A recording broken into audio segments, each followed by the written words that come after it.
वंदे मातरम दोस्तों। आज हम लोग देखेंगे अपरिमेय संख्या। क्या देखेंगे? अपरिमेय संख्या। पिछले वीडियो में बता दिए थे कि परिमेय संख्या क्या होती है। इस वीडियो में हम लोग देखेंगे कि अपरिमेय संख्या क्या होती है। तो अपरिमेय संख्या कुछ नहीं होती है, परिमेय संख्या का उल्टा, थोड़ा सा उल्टा बस, और कुछ नहीं।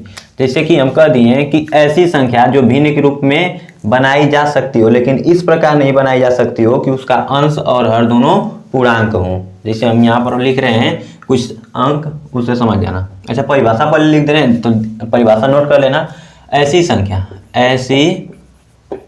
संख्या जो भिन्न के रूप में इस प्रकार नहीं लिखी जा सकती हो, इस प्रकार नहीं लिखी जा सकती हो, नहीं लिखी जा सकती हो।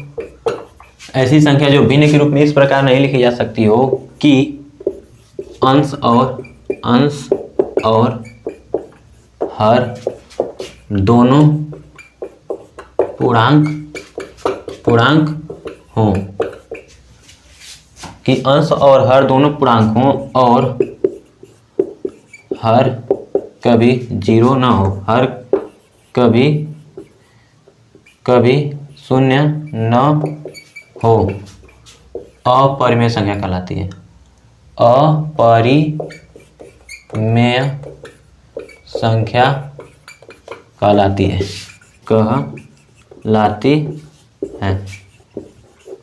अपरिमेय संख्या किसे कहते हैं? ऐसी संख्या जिसको p बटा q के रूप में इस प्रकार नहीं लिख पाए कि उसका अंश और हर दोनों पूर्णांक हो, क्या कहलाएगा? अपरिमेय संख्या कहलाएगा। लेकिन उसका हर कभी जीरो नहीं होना चाहिए। ये बात चाहे वो परिमेय हो चाहे अपरिमेय हो, दोनों में ये बात लागू होता है कि उसका हर कभी जीरो नहीं होना चाहिए। जैसे कि हम लिख दिए 5/0, तो ना तो ये परिमेय होगा और ना ही अपरिमेय। अगर जो लिख दिए 7/0, तो ना तो ये परिमेय होगा और ना ही अपरिमेय। माने 7/0 है तो ये ना तो परिमेय और ना ही अपरिमेय, कोई संख्या नहीं, इसका मान अपरिभाषित होगा। मतलब ये अपरिभाषित है, इसको हल ही नहीं कर सकते, ये कोई संख्या ही नहीं बन जाएगी। बात समझ में आ गया? तो ये अपरिभाषित, हर अगर जो जीरो हो गया तो वो अपरिभाषित हो जाएगा। किसी भी प्रश्न में कहीं पर भी अगर जो तुम लोग किताब में मैथ में अगर जो हल करने जा रहे हो कोई क्वेश्चन और उसके बट्टे में जीरो आ गया, बट्टे में जीरो, तो वह अपरिभाषित हो जाएगा, उसका मान नहीं ज्ञात कर सकते। ठीक, तो ये न तो परिमेय संख्या है और न ही अपरिमेय संख्या है। परिमेय और अपरिमेय में बस इतना सा अंतर होता है कि जिस संख्या को हम भिन्न के रूप में लिख सकते हैं और उसका अंश और हर दोनों क्या हो, पूर्णांक हो, तो परिमेय कहलाता है, क्योंकि इसका अंश और हर दोनों पूर्णांक, इसलिए हम परिमेय करेंगे। लेकिन ऐसी संख्या जिसको भिन्न के रूप में हम लिख सकते हैं लेकिन इस प्रकार नहीं लिख सकते हैं कि दोनों उसका क्या हो, पूर्णांक हो, अंश और हर दोनों पूर्णांक हो, तो उसे क्या कर देंगे? अपरिमेय संख्या। जैसे कि ये हम लिख दिए कड़ी में 3 लिखे हैं, तो इसको भिन्न के रूप में तो हम लिख ही सकते हैं, भिन्न के रूप में लिख दिए, लेकिन इसका अंश और हर दोनों पूर्णांक नहीं हो पाएगा। जैसे कि ये अंश इसका पूर्णांक नहीं है लेकिन हर क्या है, पूर्णांक है। तो ऐसी संख्या जिसका अंश या हर कोई एक पूर्णांक नहीं रहेगा तो क्या कहलाएगा? अपरिमेय संख्या। अपनी भाषा में समझ जाओ, एक अगर जो कड़ी वाला आ गया ऊपर चाहे नीचे तो क्या कहलाएगा? अपरिमेय संख्या। लेकिन याद रहे, पूर्ण वर्ग वाली संख्या रहेगी तो परिमेय हो जाएगा। जैसे कि कड़ी में 16/2 लिख दिए, तो बताओ कड़ी में 16 का मान तो 4 हो जाता है, तो 4/2 लिखा है तो परिमेय नहीं हो जाएगा? हो जाएगा। तो कुछ कड़ी वाली ऐसी संख्या है जिनका हम पूर्ण वर्ग नहीं निकाल पाएंगे, पूर्ण वर्गमूल नहीं आ पाएगा, तो क्या कहलाएगा वो? तो वो हो जाएगा अपरिमेय संख्या। अगर जो हम लिख दें कड़ी में 5 तो क्या है? अपरिमेय संख्या। कड़ी में 3 अपरिमेय संख्या, कड़ी में 6 अपरिमेय संख्या, कड़ी में 11 अपरिमेय संख्या, लेकिन कड़ी में 4 परिमेय संख्या, क्योंकि 2 आ जाएगा। आया कि नहीं? इसके बट्टे में 1 कर सकते हैं, 1 बट्टे कर सकते हैं। तो परिमेय संख्या और अपरिमेय संख्या बस इतना ही होता है। और एक बात याद रखना कि जीरो परिमेय संख्या है, जीरो क्या है? परिमेय संख्या, लेकिन पाई क्या है? अपरिमेय संख्या। अपरिमेय संख्या, पाई को क्या कहते हैं? अपरिमेय संख्या। बताओ 22/7 क्या है? तो 22/7 परिमेय संख्या है, क्योंकि अंश और हर दोनों का है, पूर्णांक है। और याद करो, यहाँ कंफ्यूज हो जाएगा कि पाई का मान तो 22/7 होता है, पाई का मान 22/7 होता है, तो 22/7 होता है तो हाई परिमेय है, लेकिन हाई अपरिमेय कैसे है? तो याद रखना कि पाई का मान 22/7 नहीं होता है, वो एक लगभग में मान लिया जाता है। ये टोटल मान नहीं है कि 22/7 इसका टोटल मान है, पाई का एक लगभग मान माना गया है। क्या? 22/7 एकदम एक पूरा सही मान नहीं है, लगभग में मान लिया गया है। ठीक, एक्यूरेट नहीं है, एकदम पूरा सही नहीं है, मतलब लगभग में माना गया है, इसलिए इसको हम परिमेय करेंगे और इसको अपरिमेय। इसका वास्तविक मान ही नहीं है, लगभग में माना गया है। तो परिमेय और अपरिमेय, पिछले वीडियो में परिमेय बताए थे, इसमें भी तो परिमेय क्लियर हो गया लगभग। ठीक है, तो परिमेय और अपरिमेय संख्या हो गया। अब हम देखेंगे वास्तविक संख्या। कैसी संख्या? वास्तविक संख्या। तो वास्तविक संख्या क्या होती है? कुछ नहीं होती है वास्तविक संख्या। वास्तविक संख्या परिमेय और अपरिमेय संख्याओं को ही वास्तविक संख्या कहा जाता है। क्या?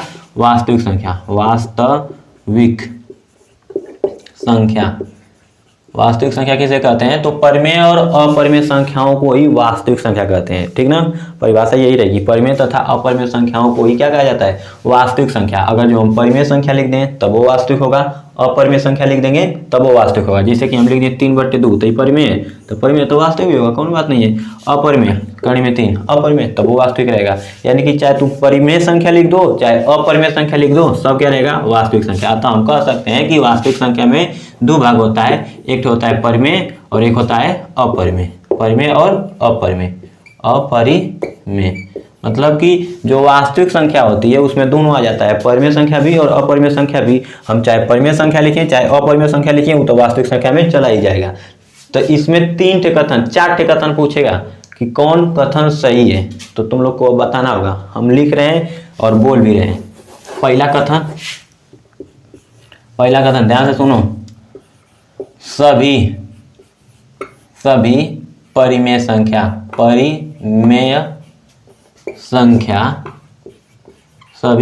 संख्या वास्तविक संख्या होती है। वास्तविक संख्या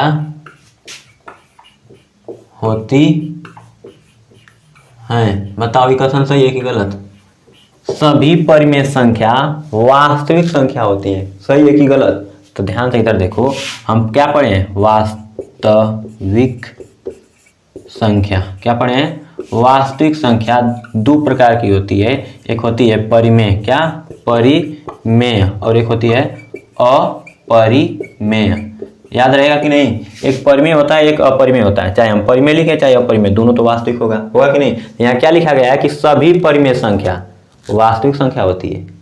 तो सत्य बात है, क्योंकि यहाँ ध्यान से देखो, हम यहाँ परिमेय संख्या कौनों परिमेय संख्या लिख दें, सभी की सभी परिमेय संख्या लिख देंगे तो वास्तविक संख्या के अंतर्गत है, तो वास्तविक संख्या कहलाएगी कि नहीं? कहलाएगी। तो बात सही है कि सभी परिमेय संख्या वास्तविक संख्या होती है। ठीक, तो अगला देखो, दूसरा प्रश्न पूछेगा कि सत्य है कि असत्य है। दूसरा ऐसे बोलेगा कि सभी अपरिमेय संख्या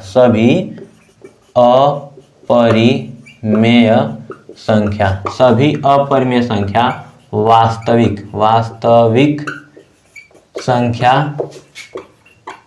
होती है। तो बताओ ये कथन सही है कि गलत? तो ये भी कथन क्या है? सही है कि सभी अपरिमेय संख्या, लो हम यहाँ पर पूरा अपरिमेय संख्या लिख दे रहे हैं, तो ये वास्तविक ना होगा। सभी अपरिमेय संख्या वास्तविक संख्या होती है। बात समझ में आ गया? अब अगला तीसरा कहेगा सभी वास्तविक संख्या, सभी वास्तविक,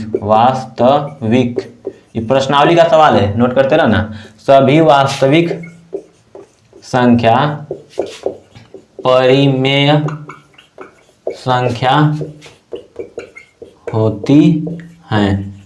तो बताओ ये सही है कि गलत? सही कथन गलत है। क्या कर रहा है कि सभी वास्तविक संख्याएं, तो हम सब वास्तविक संख्या लिख दें, तो यहाँ लिख रहे हैं देखो 2/3 कड़ी में 3 कड़ी में 5/2 कड़ी में 3 मतलब 2। चलो बताओ इस सब क्या है? वास्तविक संख्या है कि नहीं?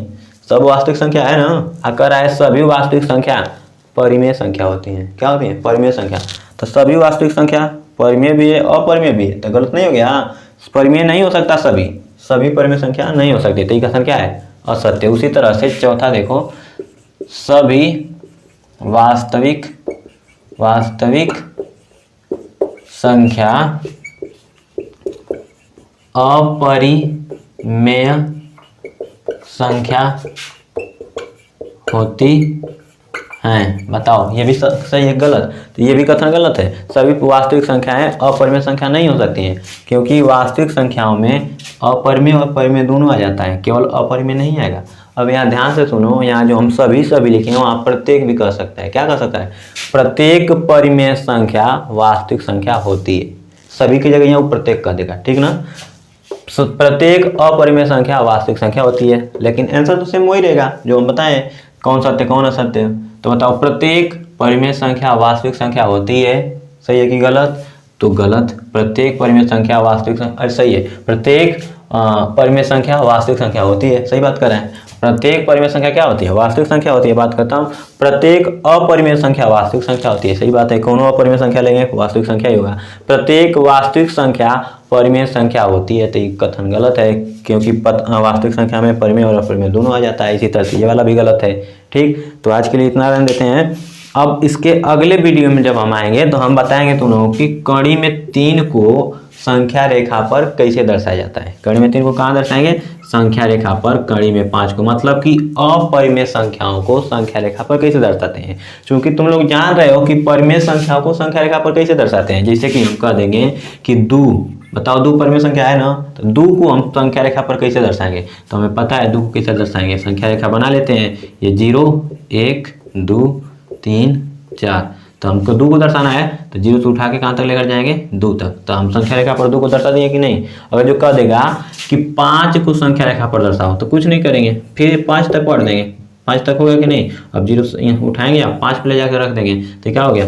5 को दर्शा दिए संख्या रेखा पर। अगर जो कह दिया कि 3/2 को दर्शाओ संख्या रेखा पर, बताओ 3/2 को, तो ये भी तो हमारा परिमेय संख्या है, तो इसको हम कैसे दर्शा देते हैं? तो ये हमारा 0 हो गया, ये हो गया 1, 2, ये 3, ये 4, ये 5, कितना है बट्टे में? 2, तो सबके बट्टे में 2 लिख देते हैं। 2, 2, 2, 2, 2, 2, बताओ कितना है? 3/2, तो कहाँ दिखा दिया? 3/2 है ना, तो 0 से जाएंगे 3/2।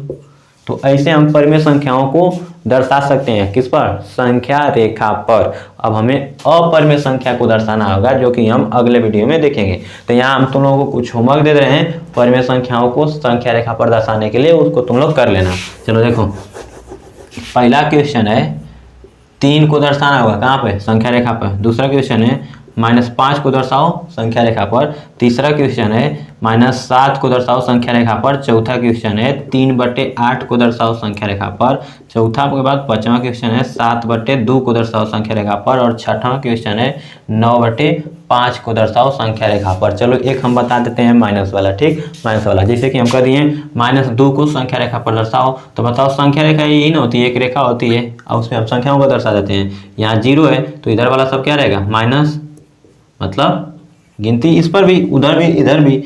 तो जब हम उधर जाते हैं सीधे साइड तरफ, तो उधर प्लस रहता है, उल्टे साइड 0 से उल्टे साइड में आएंगे, मतलब उल्टे दिशा में, बाएं दिशा में तो माइनस, दाएं दिशा में प्लस। तो बताओ इधर जाएंगे तो 1 प्लस में आएगा, 2, 3, 4, इधर यहाँ आ रहे हैं तो सब माइनस में आएगा।